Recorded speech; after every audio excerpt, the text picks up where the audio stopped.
अगर आपके या आपके बच्चों के सर में जुएँ हैं जिसकी वजह से आप बेहद परेशान हैं, हर तरह की रेमेडी ट्राई कर ली है लेकिन फ़र्क नहीं पड़ रहा, तो आज की वीडियो आपने बिल्कुल भी स्किप नहीं करनी। इसके अलावा आज हम कुछ चीज़ों को रीयूज़ करेंगे जिनको हम बेकार समझकर फेंक देते हैं, जिससे हमारी चीज़ें तो ऑर्गेनाइज़ होंगी ही होंगी, साथ ही हमारे बहुत से पैसों की बचत होगी और हम अपने लिए वक़्त भी निकाल पाएँगे। बिस्मिल्लाहिर्रहमानिर्रहीम, शुरू अल्लाह के पाक नाम से जिसकी रहमतें और बरकतें हमारे घरों में शामिल हैं। चलते हैं जी आज की टिप नंबर 1 की तरफ। इस तरह से शॉपिंग बैग्स अक्सर हमारे घर में आते रहते हैं। जब भी हम कोई चीज़ लेकर आएँ तो इसको 1-2 दफ़ा हम इस्तेमाल करके ज़ाया कर देते हैं। तो लेकिन आज मैं आपके साथ इसका एक बहुत ही ज़बरदस्त सा आइडिया शेयर करूँगी। इस एक शॉपिंग बैग की मदद से आप अपनी बहुत सी चीज़ों को ऑर्गेनाइज़ कर सकते हैं। आप इसको अपने बेडरूम में इस्तेमाल करें या किचन में, दोनों तरह से जो है ये आपके लिए बेहद फ़ायदेमंद साबित होगा।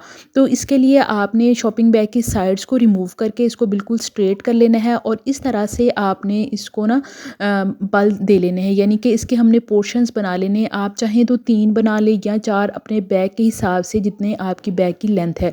उसके बाद एक साइड के जो हैंडल है ना उसको हमने रहने देना है और दूसरी साइड को इस तरीके से रिमूव कर देना है। मशीन की मदद से साइड्स पर भी सिलाई लगा लेनी है और बिल्कुल सेंटर करके एक सिलाई आपने सेंटर में भी लगा लेनी है। तो मैं अभी आपको लगा कर दिखाती हूँ। तो यहाँ पर देखें जी, बल देने के बाद मैंने इसके ना 3 सिलाइयाँ लगा ली हैं और इस तरीके से बिल्कुल ये पॉकेट्स की तरह बन गई हैं। आप अपनी नीड के अकॉर्डिंग इन पॉकेट्स को छोटा बड़ा कर सकती हैं। तो आप चाहें तो यहाँ पर 4 पॉकेट्स भी एक साइड पे बन सकती है। तो इस तरह से आपने सिलाइयाँ लगा लेनी है। उसके बाद अगर आपके पास कोई भी इस तरह से डोरी वगैरह है तो इसके ऊपर लगा लें। ये लटका हुआ बहुत खूबसूरत लगेगा और बिल्कुल भी आइडिया नहीं होगा कि हमने ये किसी चीज़ की मदद से बनाया है। तो उसके बाद आप अपनी अक्सर सुबह के टाइम जो लोग जॉबियंस हैं ना उनको चीज़ें नहीं मिल रही होती या बार बार ड्रेसिंग खोलना होता है, तो जो चीज़ें आप डेली इस्तेमाल करती हैं ना, कोई भी लाइनर वगैरह हो गया या इसके अलावा क्रीम वगैरह, लोशन वगैरह, कुछ चीज़ें जो हम डेली हर टाइम इस्तेमाल करने वाली होती है, तो वो इस तरीके से ना आप इस ऑर्गेनाइज़र के अंदर डालकर अपने सामने कहीं पर भी रूम में हैंग कर लें तो बहुत खूबसूरत लगेगा और आपकी चीज़ें भी ऑर्गेनाइज रहेंगी। आई होप ये ज़बरदस्त सी टिप आपको ज़रूर पसंद आई होगी। अब हम चलते हैं जी अपनी टिप नंबर 2 की तरफ। अक्सर जब हम लोग दूध को ढकने के लिए जाली का किचन में इस्तेमाल करते हैं, हर घर में ही तकरीबन इसका इस्तेमाल होता है, जब जाली एक साइड से टूट जाती है ना तो हम इसको फेंक देते हैं। तो आज इसको हम एक बहुत ज़बरदस्त तरीके से इस्तेमाल में लेकर आएंगे।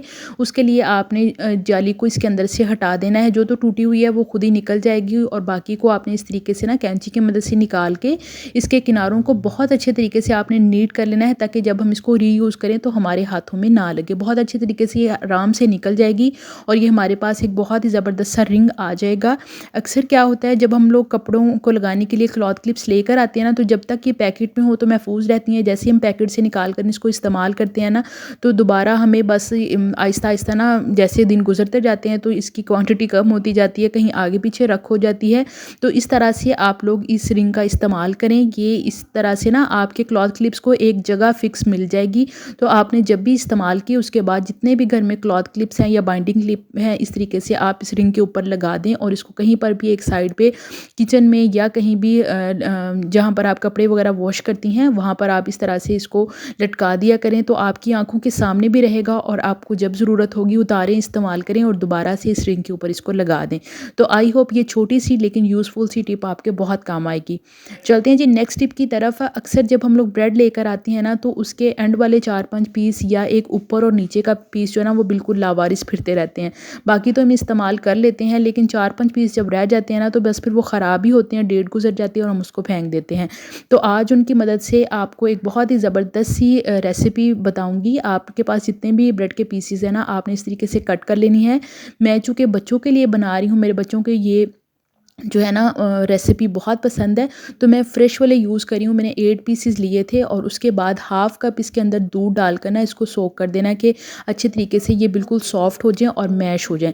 तो यहाँ पर इसको हम कर देंगे साइड पे। उसके बाद एक दोबारा से बाउल लेंगे और उसके अंदर हाफ़ कप के करीब चीनी ऐड कर देनी है और सेम क्वान्टिटी में दूध लेकर वो इस चीनी के अंदर ऐड करके इसको अच्छे तरीके से मिक्स कर लेंगे ताकि चीनी इसके अंदर डिज़ोल्व हो जाए। तो दोनों चीज़ें यहाँ पर हमारे रेडी हो गई हैं। इनको हम कर देंगे साइड पे और एक पैन के अंदर आपने बटर ले लेनी है 3 से 4 टेबलस्पून के करीब।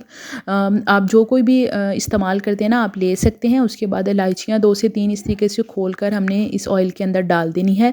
जब अच्छे तरीके से 1 से 2 मिनट के लिए फ्राई हो जाए तो उसके बाद आराम के साथ जो हमने ब्रेड का और दूध का मिक्सर बनाया था ना वो हमने इसके अंदर ऐड कर देना है और आपने इसको पकाना है उस वक्त तक जब तक कि दूध इसके अंदर से ड्राई ना हो जाए और जो हमारा ब्रेड है ना उसका कलर इस तरीके से प्यारा सा गोल्डन ब्राउन ना हो जाए। उसके बाद शुगर और जो दूध का मिक्सर है ना वो ऐड कर देंगे और इसको हम मज़ीद पकाते जाएंगे जब तक कि ये अच्छे तरीके से जो है ना ड्राई ना हो जाए और ये हमारे पैन के किनारे छोड़ने ना लग जाए।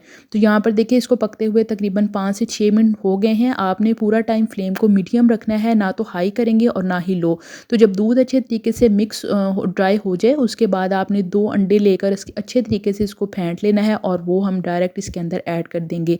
ये इतना कोई मज़ेदार किस्म का हलवा बनता है ना, इस तरह से आपका ब्रेड भी इस्तेमाल में आ जाएगा, ज़ाया भी नहीं होगा और आपको मज़े की एक चीज़ भी खाने को मिल जाएगी। सर्दियों में स्पेशली हमारे घर में तो बच्चे बहुत शौक से खाते हैं। आप भी एक दफ़ा इसको लाज़मी ट्राई करिएगा। अब आपने इसको इतना पकाना है कि पता ना चले कि हमने इसके अंदर एग डाला है। दोनों चीज़ें ब्रेड भी और एग भी अच्छे तरीके से जो है ना मिक्स हो जाए। तो यहाँ पर हमारा ज़बरदस्त सा ब्रेड का हलवा बन के तैयार है। गार्निश करें किसी भी ड्राई फ्रूट के साथ और सर्व करें। आई होप ये रेमेडी, ये टिप आपको बहुत पसंद आई होगी। अगर अच्छी लगी है तो जल्दी से लाइक और एक प्यारा सा कमेंट लाजमी करिएगा कि आपको आज की टिप्स कैसी लगी हैं। चलते हैं जी अपनी नेक्स्ट टिप की तरफ। उसके लिए हमें यहाँ पर चाहिए 3 से 4 अदद लेमन। अगर छोटे हैं तो 4 ले लें, अगर बड़े हैं तो इस तरीके से 3 इस्तेमाल कर लें। अक्सर क्या होता है बच्चे जब स्कूल जा रहे हो ना तो एक दूसरे के साथ बैठते हैं मिलके, हर तरह के बच्चे स्कूल में आते हैं तो बच्चों के सर में जुएँ पड़ जाती हैं और जब बच्चे घर आकर हमारे साथ इधर उधर बैठते हैं तो फिर आगे मज़ीद हमें भी पड़ जाती हैं।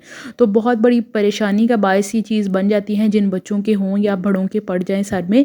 एक तो हर टाइम सर में हाथ रहता है, वो बहुत ही बुरा लगता है और दूसरा ये कि बच्चे ना ख़ारिश करने की वजह से बहुत ज़्यादा ईचिंग भी फ़ील करते हैं सर में। तो सिंपली आपने लेमन ले लेना है, इस तरीके से उसको उसका रस निकाल लेना है और इसको अच्छे तरीके से बीज वगैरह इसके रिमूव कर देने हैं और डायरेक्ट आप इस लेमन जूस को अपने सर के जड़ों में ना, बालों की जड़ों में आप इसको अप्लाई करें। तो इंशाल्लाह एक ही दफ़ा के इस्तेमाल से आपकी जुएँ तकरीबन 80% तक जो है वो ख़त्म हो जाएंगी। आपने इसको बालों की जड़ों में लगाना है इस तरीके से ना, पोर्स को लगा के और इस तरह से आपने अपने बालों के अंदर इसको लगा लेना है। 1 से 1.5 घंटा आप इसको लाजमी छोड़ें। उसके बाद आप बारीक कंघी करें तो आपको खुद आइडिया हो जाएगा कि इस रेमेडी ने कितना वर्क किया है। बहुत ही आजमूदा टिप है, आपको इसका कोई साइड इफ़ेक्ट नहीं मिलेगा। अक्सर लोग कहते हैं कि ये हमें सूट नहीं की, तो अगर तो बहुत ज़्यादा छोटे बच्चे हैं उनको आपने इस्तेमाल नहीं करना, लेकिन आप खुद के लिए इस रेमेडी को ज़रूर ट्राई करें। चलते हैं जी आज की लास्ट टिप की तरफ। अक्सर घरों में इस तरह से वाइट चार्जर इस्तेमाल होते हैं। अगर तो ब्लैक हो तो इतना पता नहीं चलता, लेकिन वाइट चार्जर बहुत जल्दी ख़राब हो जाते हैं। जब हमने इनको कहीं हैंग किया हो ना तो लटके हुए बहुत बुरे लगते थे। कई दफ़ा तो वायर्स बहुत ज़्यादा ब्लैक हो जाती हैं। तो आपने इसके लिए सिंपली क्या करना है, इस तरीके से ना नेल पेंट रिमूवर ले लेना है। टिशू है रिमूवर वाले तो आप उनका इस्तेमाल कर लें। ये होममेड है, मैंने प्रीवियस वीडियो में इसका तरीका आपके साथ शेयर किया था। आई होप आपने वो ज़रूर वीडियो देखी होगी। आप इस तरीके से बना कर रखें। तो इन वाइप्स की मदद से ना मैं इस चार्जर को अच्छे तरीके से सिर्फ 1 से 2 दफ़ा इस तरीके से दबा कर जो है ना वायर के ऊपर फेरूंगी तो जितनी भी डर्ट वगैरह होगी ना सारी रिमूव हो जाएगी, बिल्कुल साफ़ सुथरी, ऐसे बिल्कुल नए चार्जर की तरह हो जाएगी। तो इसी तरीके से आप लोग अपने चार्जर को साफ़ सुथरा करें तो हैंग किया हुआ भी अच्छा लगेगा और जो है ना बिल्कुल चार्जर नए की तरह ही रहेगा और ऐसा भी नहीं है कि हाथ लगने की वजह से ना बुरा लगता है लटका हुआ।